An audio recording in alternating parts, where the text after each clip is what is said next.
30 kun bo'lsa, bizgida 28 kun janjal bo'ladi. Ungacha bizga nimadir bo'lib qolsa, birorta fojia bo'lib qolsa nima bo'ladi? Moy o'rdirib olib bergan ekanda, lekin unga amal qilinmayapti. Amal qilinmayapti. Qaysi ota bir o'g'lini tug'ilgan kunida bir chiroyli tug'ilgan kun qilish o'rnida xotinini sudga berib, sud zalida turish mumkin. Arzimagan narsalar orqasidan so'yib yuborganlari yoki kelinlar o'z joniga qasd qilayotganlari, jonidan to'yib o'zini kanalga tashlagan yoki bir narsa qilgan, o'zini osgan. Buni yaqinda ham bizda bitta mahalla narida bitta ayol o'zini osib qo'ydi. Sarnosxon? Ha. Har kuni 4 marta sizlarga bitta meni ajratib beraylik, uylaringda ekanlarni o'rtalaringda turadi, qali mensa. Men nima qilyapman aka? Men nima noto'g'ri ish qilyapman? Xolos bo'lishiga chiqib, murosa qilib yashang bo'lmasa, dadingiz uyga keting. Ayb mendami hozir? Bilmayman kimda. Ayb tabiatda bo'lsa kerak. Qaysidir ma'noda viloyatda ham meni himoya qilishiga ishonchim umuman qolmadi. Nabrot internetga chiqqandan keyin sen biz ustimizdan arz qilding deb haligi ochiq oydin emas, lekin orqadan nimaga ancha bosim bo'lyapti. Toki bu narsani oxiri fojia bilan tugamasligi uchun murojaat qilyapman. Hayotimiz bolalarim bilan uzoq umr ko'rib, chiroyli yashashni, tinch yashashni, hamma qatori yashashni xohlaganimizdan murojaat qilyapman. Hurmatli Saida Mirziyoyeva, Tanzila Norboyeva, iltimos menga yordam bering. Bir ayol sifatida hech qanaqa choram qolmadi. 3 ta bolam bilan qiynalyapman, juda qiynalyapman.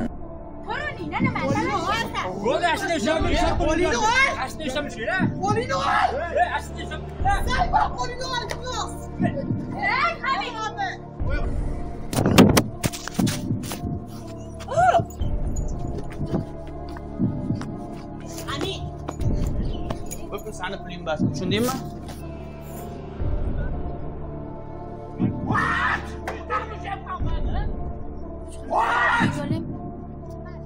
Nima maqtashyapsan?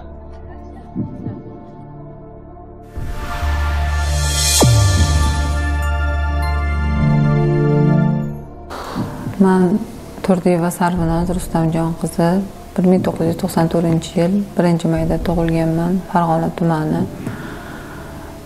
Shifokor Mafaya Orom ko'cha 179-uyda yashayman. 3 nafar farzandim bor.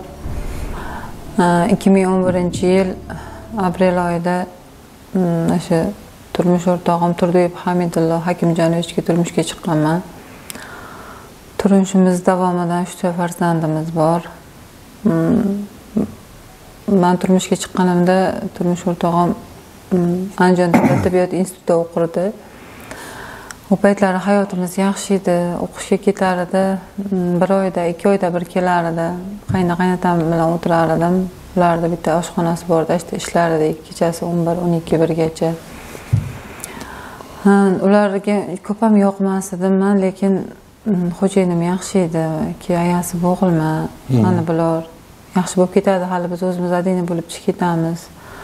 O'qishimni bitirib olsam, yaxshi ishlasam, hayotimiz yaxshi bo'lib ketadi derdi. Shu gaplarga ovunib yashar edim. Keyin birin-ketin farzandlarimiz tug'ildi. Bu orada qaynam uydan bizni haydab chiqarib yubordi.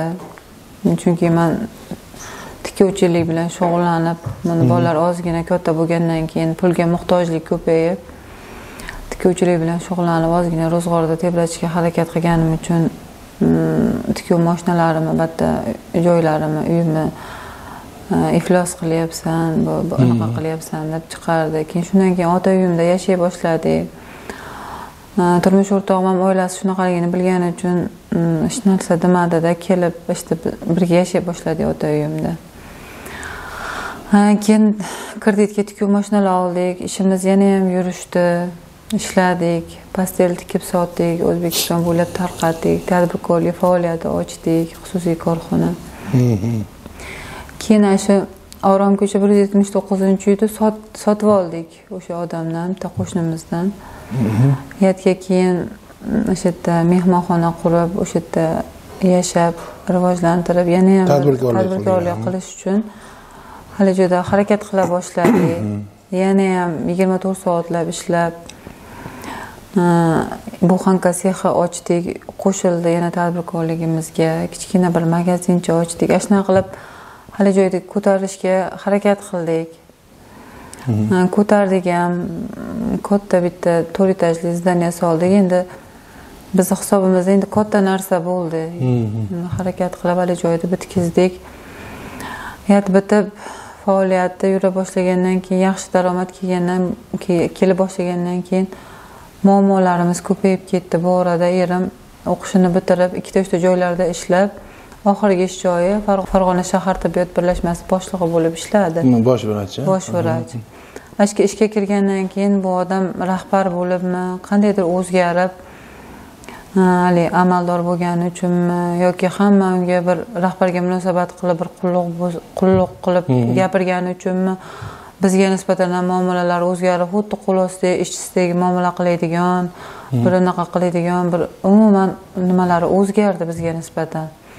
Endi o'tib ketar, yaxshi bo'lib ketadi bilan sabr qildim. Urush janjallarga boshqa bo'ldi, lekin jihatga murojaat qilmadim. Keyin uyga ayollarni olib kela boshladi. O'sha mehmonxonaga ham, keyin Farg'onada ham yashash o'zimiz uyimiz bor. 3 xonali kvartiramiz bor. Ashitga ham o'sha o'zi bilan birga ishlaydigan ayollarni olib kelib, hali narsalarni ularni bir holatlarini ko'rishga majbur qilib, o'ta xo'rlaydigan bo'lib qoldi. Siz borligingizda sizga yashirmayaptimi? Meni borligimda yashirmayapti. Shuni nabarat ko'rishga majbur qilyapti o'sha narsalarni. Shu holatlar ham bo'ldi. Undan keyin o'sha urushlar, kaltaklar, hali bir joyga murojaat qilsam, men seni sharmanda qilib tashlayman, seni yo'q qilib yuboraman, shunaqa gaplar.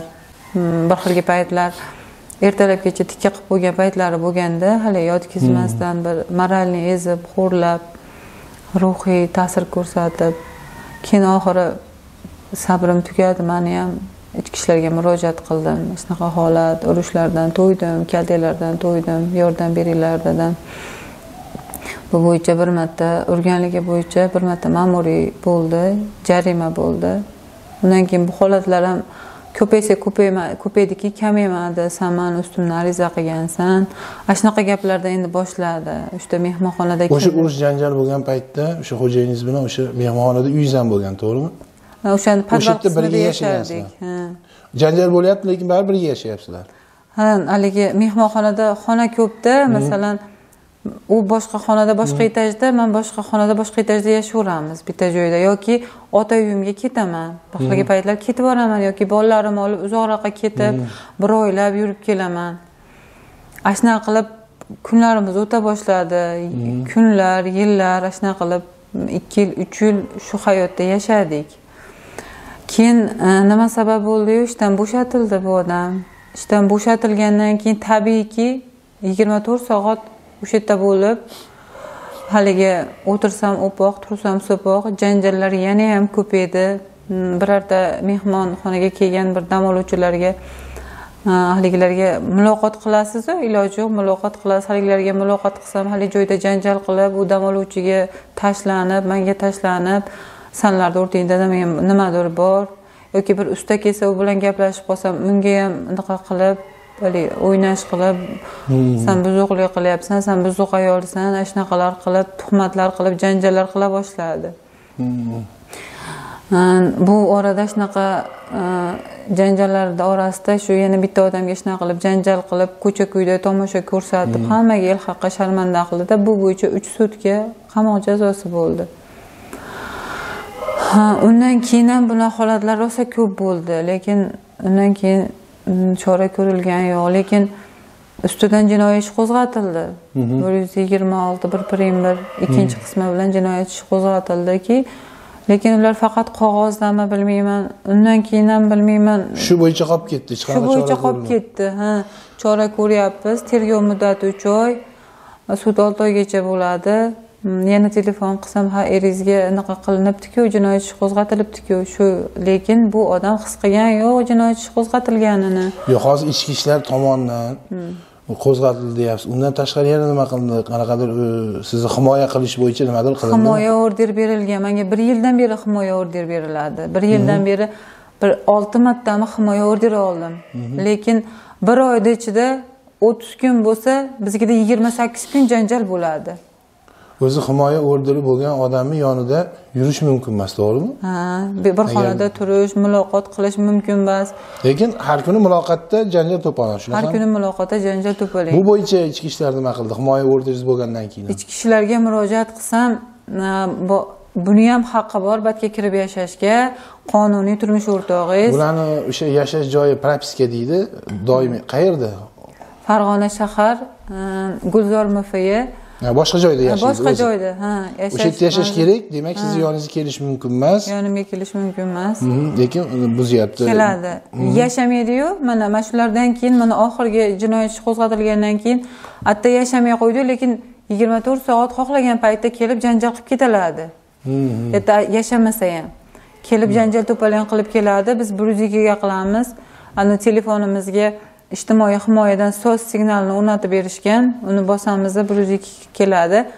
Uchastkovoy keladida, mana shunaqa holat bo'lyapti. Iltimos olib chiqib ketinglar bu odamni desam, bu erkin shaxs, xohlagan joyda yurishga haqqi bor, xohlagan paytida.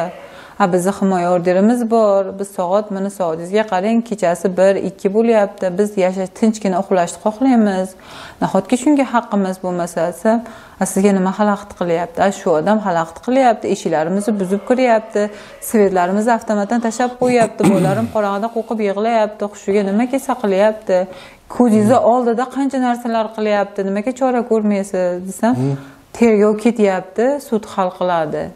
Ungacha bizga nimadir bo'lib qolsa, birorta fojia bo'lib qolsa nima bo'ladi? Bu sudlaringizni, bu tergovlaringizni naqaligi qayerda qoladi? Ungacha ham bizni himoya qilib tura olasizlarmi? Sudgacha ham, bir qonun chora ko'rguncha ham sizlar bizni himoya qila olasizlarmi? Biz nima qilib berishimiz kerak sizga yana? 24 soat yoningizda tura olmaymiz-ku. Sizdan boshqa ham qiladigan ishlarimiz bor. Yo'q, himoya orderi olib bergan ekan-da, lekin unga amal qilinmayapti. Amal qilinmayapti. Endi qarangda, bizni ko'p odam ko'radi.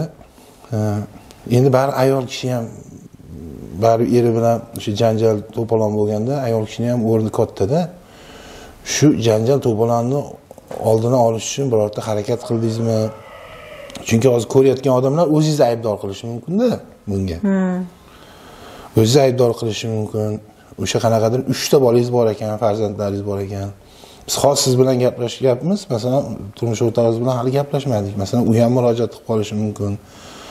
Aytishi mumkin, yo'q, bu ayolim noto'g'ri gapiryapti deyishi mumkin. Shunga qanaqa munosabat bildirasiz?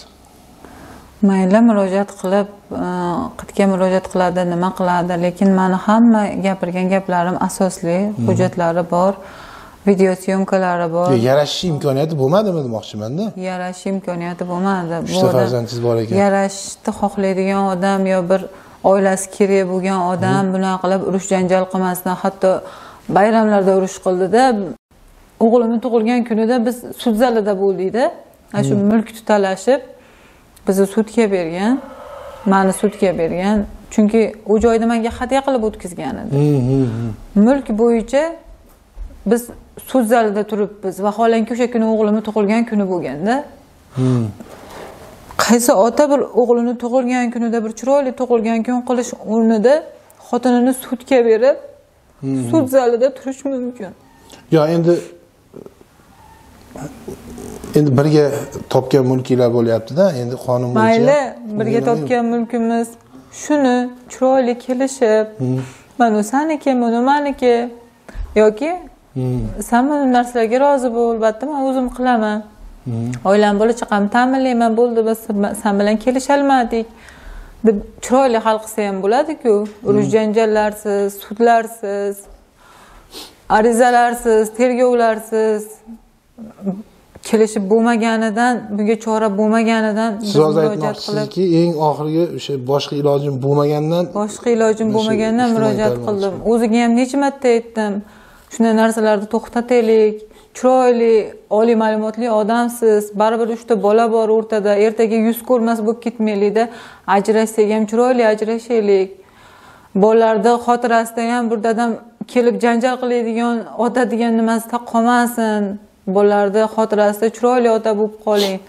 Dedim, lekin bo'lmadi bu narsalar. O'zi harakat qilib. Sizni ota-onangiz bormi? Ota-onam bor. U turmush o'rtog'ingiz ham ota-onasi bormi? Ota-onasi bor. Ular gaplashib ko'rmadimi? Qanaqadir uni bilmadim, endi ota-onasiga faqat o'sha joy mulk kerak. Ya endi sizni fikringiz Mani fikrim u. Mani fikrim u. Mani otam bilan onamni bu odam umuman nazar pisand qilmaydi. Endi ko'ryapmiz o'sha videoda. Hatto onamga ham qancha og'ir gaplarni gapirgan bu odam. Ayam yuvosh xotin, mahalla-ku ham hamma biladi ayam qanaqa ayolligini.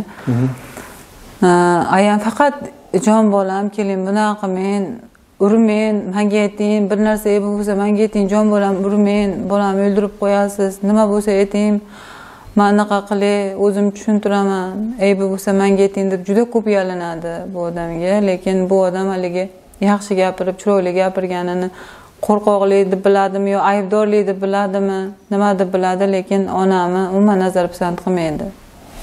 Onamga, singlimga ham hali ko'rikda turmaydigan haqoratlar, shunaqa narsalar bo'lgan. Otam sha'niga, onam sha'niga, singlim sha'niga juda og'ir gaplar bo'lgan. Ular bilan u hali bir odamni eshitib, bunday tushunib gaplashmaydi. Faqat o'zi haq, o'zi prav, bu hayotda undan haq odam yo'qdek harakat qiladi. Endi hammasi aytyapsiz, o'sha ishdan bo'shagandan keyin boshlandi ko'proq. Boshlandi, shundan keyin shunaqa ishlar bo'lyapti. Meni murojaat qilishim ham asosiy sababi, men shu bolalarimni, o'zimni taqdirimdan juda xavotirdaman. Ertaga bir fojia bo'lishidan qo'rqyapman, chunki u narsani orqaga qaytarib bo'lmaydi-da. Menga yoki bolalarimga nimadir bo'lsa, bu narsa ming jazolasin, boshqa qilsin, bu narsani ortga qaytarib bo'lmaydi. Bu ichki ishlar xodimlari, bir tuman, bu viloyat, bilmayman, bu nimaga yuzaki qarashyapti, loqaydlik qilishyaptimi vazifasiga nisbatan, nimani kutishyapti bilmadim. Balki fojiani kutishyaptimi? Biz internetda ham ko'rganmiz shunaqa. Bunaqa holatlar o'zimizda ham shunaqa holatlar bo'lgan ko'p. Eri xotinini, bolalarini bir narsalardan orqasidan so'yib yuborganlari yoki kelinlar o'z joniga qasd qilayotganlari, jonidan to'yib o'zini kanalga tashlagan yoki bir narsa qilgan, o'zini osgan. Buni yaqinda ham bizda bitta mahalla narida bitta ayol o'zini osib qo'ydi, jonidan to'yganidan. Biz shunaqa holat bo'lishidan qo'rqyapman men to'g'risi, lekin rostdan ham jonimdan to'ydim. Ayol kishi hech qatdan yordam ola olmasa, buni yordam ola olmasligini his qilsa, to'yar ekan jonidan. Oxiri o'lsam qutulaman degan fikrga ham kelib qolar ekan. Siz o'sha gaplashganingizni menga boya audiosini qo'yib berdingiz-da, shu bormi sizda? Bor menda, hozir o'sha murojaat qilsam, mana murojaat qilgan. Alo, assalomu alaykum. Assalomu alaykum. Assalomu alaykum, yaxshimisiz? Rahmat. Hozir 3-marta chiqyapman aka, hech kim telefon qilib qoladimi o'rganmayapti-da. Nima masala edi? Nima masala edi? Hozir men yashash joyimga erim kelib, to'palon qilib, kameralarni ham sindirib olib ketib, televizorlargacha janjal to'palon ko'tardi, shantaj qilyapti meni. Yana kelib, kalitlarimni olib ketdi. Hozir ham turibdi, kirolmayapmiz ichkariga. Birorta odam telefon qilgan, yo soat 11 dan beri murojaat qilyapman. Kimdir chora ko'radimi? Yo kimgadir nimadir bo'lsa, oqibatlari bilan ham shug'ullanadi. Bu ichki ishlar nimanidir oldini olish bo'yicha shug'ullanmaydimi?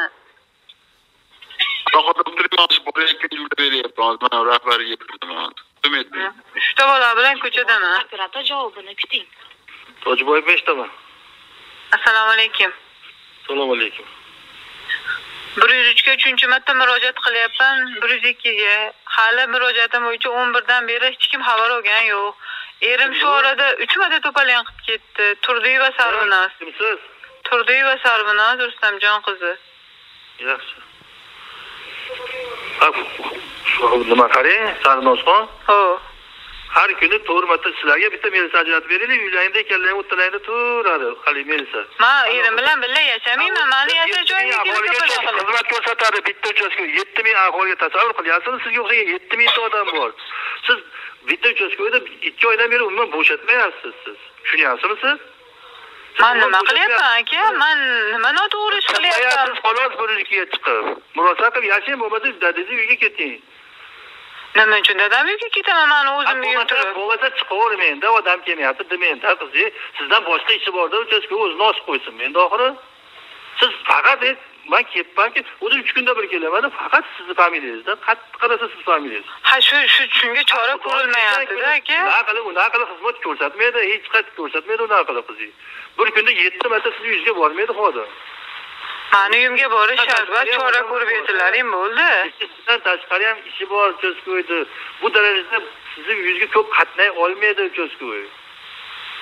Men nima qilay bo'lmasa, aytingchi, kimdan yordam so'ray bo'lmasa? Ha? Kimdan yordam so'ray bo'lmasa? Siz yordam so'rang, har kuni 2 marta so'ramaysiz, Har kuni 2 marta, 10 martalab yordam kerak bo'lyapti. Shu holatlar bo'lyapti, nima qilay bo'lmasa? Bo'lmasa menga yozib beringlar, o'lib ketsam ham ishim yo'q, meni bezovta qilma deb yozib beringlar. Murosa qilchi, bu narsalarni bo'lishiga yo'l qo'ymaslik kerak. Nima qilayman, nima qilay? Ayol kishi ojiza 3 ta bolam bilan men nima qilay? Qo'shnilarga nima bo'lmayapti unaqa? Bilmadim endi qo'shnimma, erim unaqa bo'lyapti. Nima qildingiz menga? Tushunmadim. Menga nima qildingiz hozir? Bilmadim men, lekin bunaqa ko'p qilganingiz bilan sizga bunaqa ko'p har kuni 8 mahal bormaydi hech kim. Ulgurmaydi ham, texnik uspet qilmaydi, fizik uspet qilmaydi, unaqa siz ko'p chaqirisingizga sizga alohida xodimlar ajratib qo'ysam, u xodimlar beziydi oxiri. Ayb mendanmi hozir? Bilmayman kimda. Ayb tabiatda bo'lsa kerak. Tabiatda ayb. Mayli, xo'p aka. Hozir Izzatulloga yana aytaman, lekin buni majbur qilolmayman men. Xo'p aka, xo'p. Izzatulloga yana aytaman, lekin uni majbur qilib, bunaqa ko'p jo'natan bitta xonadonga maylab qo'yolmaydi-yu. Men tushundim. Mingta topshirig'i bor-da uni bo'ynida qiladigan ishi bor-da uni. Tushundim sizni. Ming xil topshirig'i bor. Xo'p, tushundim sizni. O'zi men juda o'zim xohlab chiqayotganim yo'q, menga keragi ham yo'q deb bu narsalarda majburlikdan chiqyapman, murojaat qilyapman. Chunki bundan oldin ham bu hali bir o'zgarish holat bo'lmagani uchun negativ kanaliga chiqqanidek, Telegram kanaliga Ulug'bek Ashurdi. Shundan keyin men hali bir yengillik bo'lar, hamma bir o'zini vazifasini istiqboldan bajarar deb o'yladim, lekin men qattiq adashibman. Nabarot menga bosim rosa ham ko'payib ketdi. Bu ichki ishlar tomonidan tadbirkorlik faoliyatimga xalaqitlar boshlandi. Masalan, svetim o'zishib, ogohlantirmasdan gazni uzishib, noqonuniy harakatlar kechasi 1-2 da kelib uchastkovoylarda tekshiruvi, mehmonxonani tekshirib, ashuna qilib lekin ko'payib ketdi, xatti-harakatlar ko'payib ketdi. Bundan tabiiyki mehmonxonaga kelish odamlar soni juda kamayib ketdi. Bu yer uchastkovoylar xohlagan paytida tekshiradi, yo svet bo'lmaydi, yo gaz bo'lmaydi, mana shunaqa holat, janjalli holat deb faoliyatimga ham juda ko'p. Bir narsani aytib o'taylik, mehmonxona deb ko'p aytilyapti. Bu yer o'sha Chimyon sanatoriyasi bor, O'zbekistonda mashhur Chimyon sanatoriyasining yonida joylashgan ekan. Shuni ham aytib o'taylik, ko'pchilik nima bo'lmasin. Chunki Farg'ona viloyati Chimyon sanatoriyasiga butun respublika bo'yicha kelishadi. Shu yerda siz tadbirkorsiz. Hozir shunga ham to'sqinlik bo'lyapti, shunga o'xshash ishlar bo'lyapti deb aytyapsiz. To'sqinlik bo'lyapti. Chunki bu yer turizm zona bo'lib qolgan, bizning zona odam oqimi ko'p, hatto chetdan ham odamlar kelishadi bizga. Mehmonxonalarda sanatoriyalarda odam to'la bo'ladi, joylar biron bo'lib to'lgan bo'ladi, band bo'ladi.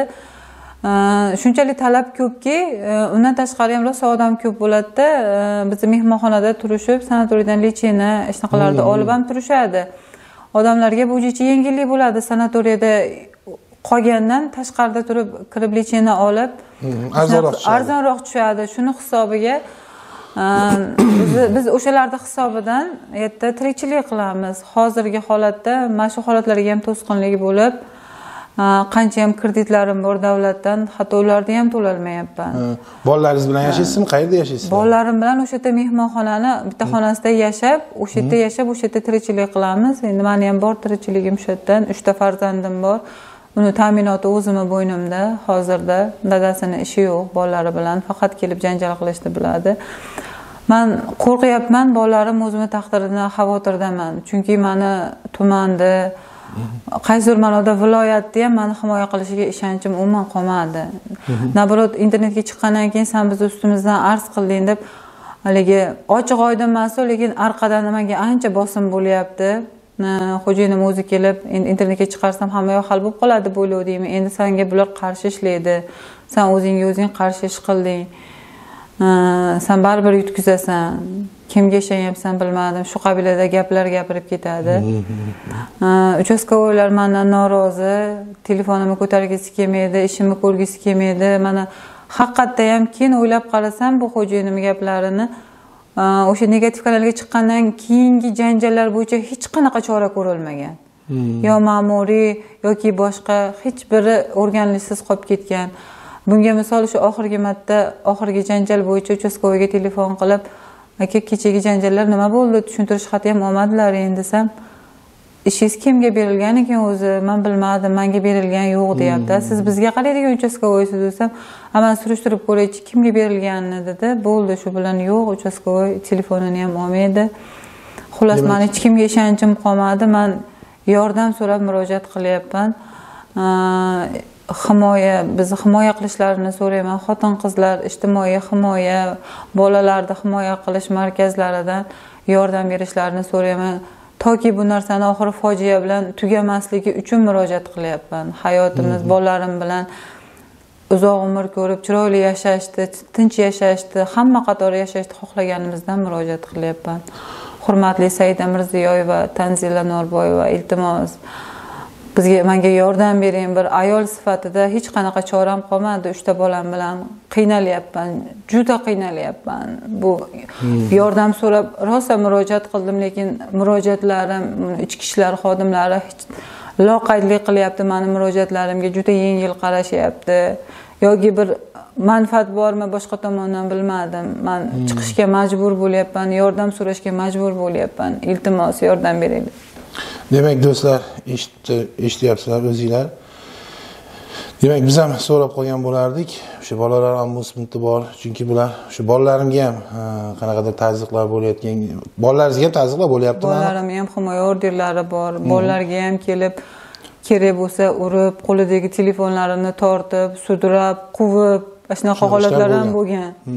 Mana bolalar ombudsmani bor, keyin xotin-qizlari himoya qiladigan tashkilotlarimiz bor va ichki ishlardan so'raymiz, chunki bu bo'yicha qonuniy chora ko'rishlarini so'rab qolamiz. Rahmat.